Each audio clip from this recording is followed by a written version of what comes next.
sacrifice, for diligence, for hard work. This is really good. What he just did, please do not take it for granted. These are things they pay thousands of pounds to listen to. This is a round of applause for him. My boss, who just delivered a wonderful financial services the presentation, and then the support of Mr. K. Mr. K is definitely our very own. He's one of the members of the organizing committee for this same conference, and he's also the one in charge of the financial services. So if you have any more questions, please connect with him. This is a round of applause for him. We've been planning this for over 3-4 months. You can imagine, countless meetings and all of that. And then Dr. Stephen, thank you so much, and yourself, your family, to be here. And then you have his family members as well here. So it's really great. I'm really excited. I have my own father, my dad, my role model here, present in this conference. In charge of them. That's fine. You want to learn one or two things. Thank you so much, everyone, for being here. I can't mention all the names, but everyone who supported, Emmanuel on camera, Ben also doing some mobile camera there. Thank you so much. There are people who provided the food, the drinks. I have my wife here. My beautiful wife is here supporting. This is a couple as well. Many people are serving. You know, sometimes you think that it's a small gathering, a small meeting, but the amount of work that goes into it, I'm like, oh my God, just this small gathering, you know, it's amazing. Thank you so much, everyone who has contributed this. It's interesting to have Emmanuel here. I met Emmanuel on the train when I was heading to Cambridge just on Thursday. I met him just on the train. He walked up to me and he looked at me and said, are you attending the cyber conference in Cambridge? Because I was wearing a white t-shirt, isn't it? So I said, no, but I would love to. He said, why would you want to consider it? I said, because I'm into IT as well. And then we got talking. So he moved his seats from where he was and then he sat with me and we started talking about technology, life, and career development and all of that. And he's here today in this conference. I'll sacrifice 5 minutes for this. I was going to write it many times. Okay, so breaking into tech and building a future that pays. Definitely we can't do justice to this, but of course we will have time for questions. My name is Engr, Femi, and I've been in the IT ecosystem now for about 11 years, so that's more than a decade. So at least I have some few things to say. I'm still learning, definitely continuous learning, but I hope that the few things I'm going to share with you will inspire you, just like every other speaker. It's just to really get some few things about the experience that we've built, and then we're still going to be learning. So there will be a practical guide to exploring tech careers, choosing your path, and growing your purpose. If the message is not for you, please still listen, pay attention, because you can share that with other young adults that lives around you. Please, we need to guide as many people as possible. So I represent Gurugeeks. I'm one of the leaders there. I actually co-founded Gurugeeks with my dad, and we have several other directors who are part of it as well. I hope this is working.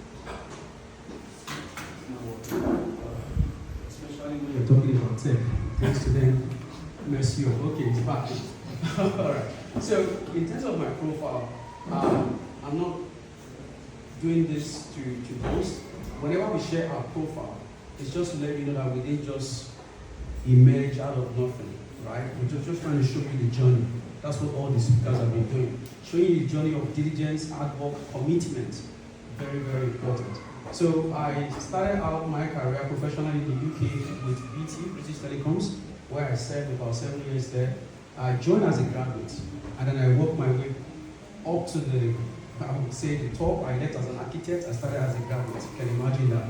I served in about 4 platforms before I left BT, and my background was in physics electronics. I did telecoms, masters in telecoms and networks.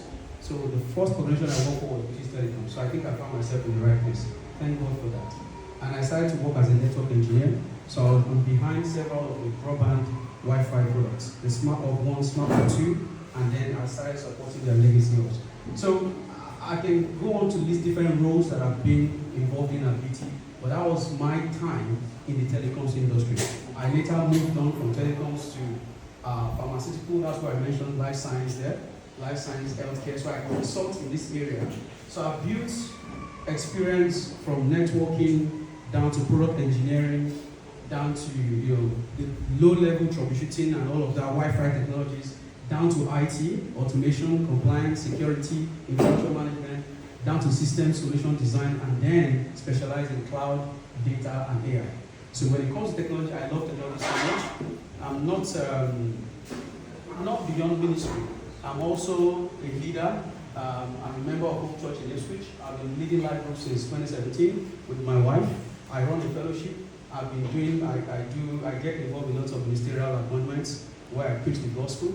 So what we're doing, if you listen to Dr. Larry, you will notice that there's a bit of ministry in what he was doing. Yeah. So Christianity, it's about impact, it's about influence, right? Using the gift and the talent the Lord has given to you to make a difference in people's lives, right? So that's what we're doing. We're not fanatics, we're not extremists, but we believe that Christianity is about adding value to people's lives. So I'm taking my own Christianity into the space of technology, and I'll show you more details about that. So that's a little bit about myself. Now, why technology? Why are we talking about technology now? Why technology?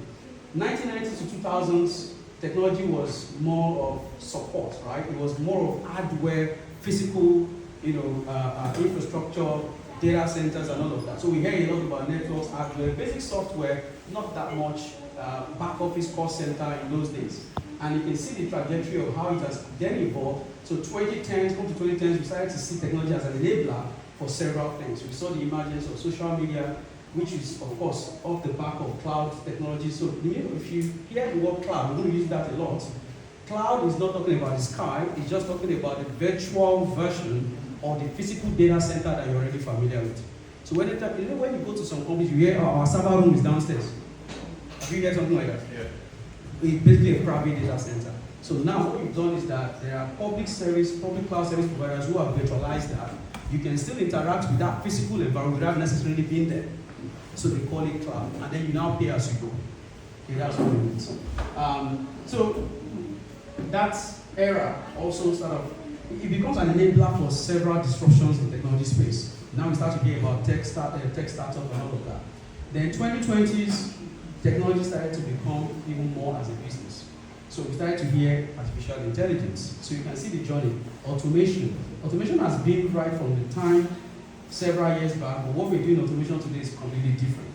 And every industry, every sector needs tech services. So it's really relevant. And I can tell you right now, no matter what you're doing today, whether it's financial services you're involved in, whether you're into agriculture, tech is involved in everything. So even accountants today, they have to learn how to use AI software to even do their accounting processes. Legal practitioners, I have customers who are legal practitioners. We involve in technology, we do a lot of things together. So today, technology, there's a lot of opportunity there. And you can get involved both remotely, you can do whatever physical engagement with different organizations. So there's a lot of opportunity right now in tech. So we all know, because tech is AI is quite very popular, right? Isn't it? But most people don't know the background of how this AI then started. But one thing everybody will say is that, there's lots of money in tech. They see all these smart guys driving smart cars, there's something special. What exactly is going on? Of course, there's a lot of money in tech. I will tell you that there's high income potential, definitely. There's global career opportunities. I will not lie to you. There are many countries I've been to in my life today, and many of them I don't pay for them. It's all expense paid. And thank God for the opportunity, and thank God for that. That was the kind of benefit that I enjoyed today. There's a fast career progression if you know what you're doing. If you're dedicated to your skills, you decide to take time to build the skills. As I'm speaking, I'm going to be sharing some nuggets and advices, right? When it comes to tech, don't rush it. Don't rush it. Learn the fundamentals and learn the basics. That is my own secret of my own journey. I started from the lowest. I spent hours in labs when I was in BT. They will give me the Wi-Fi hub and say, go and investigate it. I'll break it apart and carry all sort of infrared rays and start investigating why the Wi-Fi hub got burnt. Why is there an overheating or whatever. That was the low level I started. I wasn't grumbling. I had a master's degree from City University London, and yet I spent hours in lab like a technician. I I knew where, when he said, I know where I'm going. That's what Dr. Stephen is teaching us. What he was teaching us earlier, for those who came late, I hope that you will be able to get this session too. He's talking about that vision, that purpose. Once that is clear, you sort the session out, the rest is easy. What drives me today is based on everything that he's teaching today. I hope you get the connection now. Yeah. Right. So let me move on quickly because of my time. Now, what does the tech universe look like today? Because it can be very overwhelming. You hear this one say, I'm a data architect. This one say, I'm a product this. You're confused. So which way? What exactly is out there? So let me just give you an highlight of what the tech universe looks like. This is not everything, but at least the major ones that I think are relevant. We have cloud computing. I've already talked about cloud, right? You got the idea. I won't go back to it. It's the backbone of AI today. The backbone of any advancement you see in technology today is cloud, right? Then we have software development, which is what the kind of things that you enjoy today. Your Facebook, your Instagram, everything is as software applications. There's also what we call websites. They are different from software. There's what we call web application. So websites can be informational and it can be static or dynamic. Then we have web application. Most websites that you see, they are actually web application. They have an interface that advertises something, but behind the scene, there's a system that they're using to manage things. They call it admin portal, right? So there are different parts of that. Then we have software testing. Those who validate, who ensure the quality assurance of that product, of that software. That is software testing. If you're a curious person, you love to test, that's one thing. Then we have the AI engineering and architecture. So everything that you hear today from AI to machine learning to NLP, natural language processing, to agentic AI, to AI workflow, to deep learning, everything about AI today is also a huge sector that is part of IT. I guess it. So information technology is not one thing. It's very vast. So you must, just to see. Then we have the virtual reality, augmented reality, and XR. I have someone who is meant to come today just to show you. There's someone who is also part of our team who is an expert in this. He's actually partner to Gurugeeks. What he does is virtual reality, immersive technology. You know when you see some high-level resolution, massive screens at exhibition conferences, like GTEx and all these big conferences, all those shiny screens that you see, like it feels like you can actually see yourself in it. That's our technology there. That's in space. Right? I hope that Gurugeeks is here, but that's his own space. Then we have cybersecurity. There's a cybersecurity specialist here. I believe so. Cybersecurity. I think it's mostly data science. Okay. So yeah, and then we have GRC. So GRC is governance, risk, and compliance. So these ones is kind of similar to cybersecurity, but not cybersecurity. They are two different things. But if you understand cybersecurity, you probably touch a bit on this. I'm a cloud architect. I do a lot of data and I do AI, but you can't remove security from what I do. So we don't build solutions without security. You must know security. So I have to do cloud security certification as well because I'm a cloud person. So sometimes also all these things overlaps. So governance, risk, and compliance, your focus is keeping organizations compliant, secure, and ethically accountable. So things like regulations. If you're in the healthcare sector, you'll be familiar with things like GXP compliance, good manufacturing practice, good laboratory practice, HIPAA, and FM, there's lots of them, even from the US. If you're into the financial sector, you'll be familiar with PCI DSS, that's Payment Card Industry Data Security Standard. There are compliance regulations for different industries. So you can pick your lane if you want. So if you're into compliance, you're a big boy because now you call the shot because you guide what everybody's doing and everybody's accountable to you. Then we have product design and management, we have data analytics, IT support. Then we have blockchain technology. You must have heard of all this, bitcoins and all of that. That's another side of IT. Are you getting it now? Okay, I'm standing up. Choosing the right path. So how do you choose the right path? The question you want to ask yourself is, I love how he does his own workshop. So it's all about questions. Ask yourself on questions. What problems excite me? This is the most important part of what I'm doing.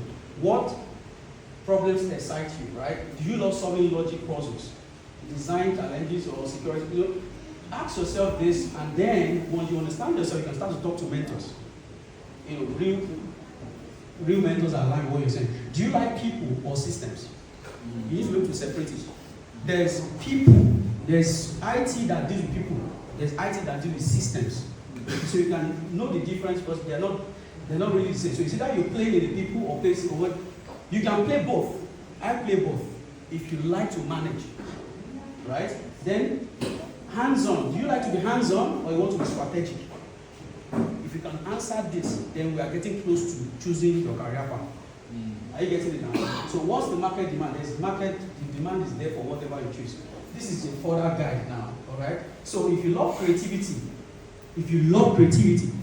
product design, I will consider that for you. Product design, I'm not saying all others that are not creative. Creativity, I'm talking about, you like designs, you like to just create something out of nothing, you know? You're very pertinent in that area. Content design, branding, product design, you are still relevant. You can choose that path. If you love solving problems, come to software development, software architecture, software engineering, cloud engineering. DevOps is the automation part of IT. So it's development and operations. So you are there to build automation processes that merges and compress the work of what the developer would have done or other testers. Then we have cybersecurity, you're solving problems. If you love numbers, data science, just like my guy here. Data science, data analytics, data science, business intelligence, these are all part of foundation that birth AI. So you learn a lot about Microsoft Excel, Power BI, databases, how to manage databases. So if you love numbers, this is kind of the guy. If you love people, how many people don't love people? You like people? Okay, good. You love people, manage people, get what out. So go. Product management. Product management, business analysis, customer success, tech. You will talk. You will talk and manage people. If you go for product management, it's good. But the thing is that you must learn leadership skills, management skills. Okay? It's between tech and management. If you love strategy, so I operate in this area. I'm a strategy person. So I operate here, enterprise architecture, technology consulting, digital transformation. So here is where you express your diverse skills. I'm always a diverse person. It reflects in what we do at Gurugeeks. So because I've built the low-level tech experience, I can see things end to end. When you can see things end to end, you start to give like Jesus Christ or Holy Spirit. So you see the end from the beginning. If you can think like that, you can operate as an architect. So before it is finished, you see, you are a visionary. You see the finished product before we start. And you're able to guide everyone in alignment with what that design or that product is to be. You enjoy operating at this level. Are you getting it now? The roadmap to tech, number one, explore, and then you choose. Explore. There are free content, learn the fundamentals, build real projects, get practical experience, network, make sure you network. He was attending the cyber conference when I met him. Very, very good. I attend career fairs and all that. What are we doing to help with all of this? This is not just for you. I'll show you how this thing connects. Mindset and principles for success is very important. Embrace being a beginner. Always start small. Stay curious. Track and celebrate. You can build genuine relationships. Thank you very much, sir. There are challenges. We'll discuss all of this in the panel session. So now let me fast forward to the end now. So with all of this, if you're wondering how then do I get started, that's why we're here. Okay? So I'm speaking on behalf of Gurugeeks. That's why I'm here. So we have Gurugeeks IT Academy, where we offer all this guidance and mentorship. Okay? So we offer all these courses here, and it starts from beginner to intermediate and then to an expert. There's 3-month training, there's 6 months. 6 months, you get internship program where you work with the company, right? You gain that work experience so that we don't just throw you into the market straight away. You work on customer real life projects. And then the 3 months is just, I just want to learn and I'm going. That's fine. Okay? You can do all of that. Then, if you're wondering what makes an academy unique, find out before you join any academy, do they have an IT company? This is my own personal advice. I would rather go for an IT academy that they already run an IT business. The reason is because they're already solving problems. They have massive customer base. They produce product themselves. And now they set up an academy where they are teaching experience, practical, real life scenarios, industry standard, not just textbook. That's what qualifies us. So if you look at the roll-up banners, when we go back to the hall, you will see some of our products that we have invested in. So if we are investing in products worth £30,000, £40,000, if you come to the academy, are you going to be hearing rubbish? No. Person will spend £30,000 on products, you don't know what they do. Are you getting what I'm saying? Yeah. So that's what we offer. So that is Gurugeeks. We operate in the UK, Nigeria, Europe, North America, and this is our specialty. We are both product and service based. While we are developing our unique products, we are also rendering services for organizations, and we are also building other people's solutions where we are building our own. That's how massive we are. We are original member, so you can see that Suffolk Chamber of Commerce, which is here. So we are fully registered and we are recognized. This is a big deal. This one costs a lot to become a member. So we are not joking here. So we roll with the big boys in Suffolk. We are not just local business. Are you getting it now? Yeah. And then that's the growth slogan. And these are just few of the customers that we have said. This is a combination of both private sector, government sector in Nigeria, and then customers both in the UK, US, Canada. You can get all of this validation. And then, so that's me. That's our website. And thank you very much.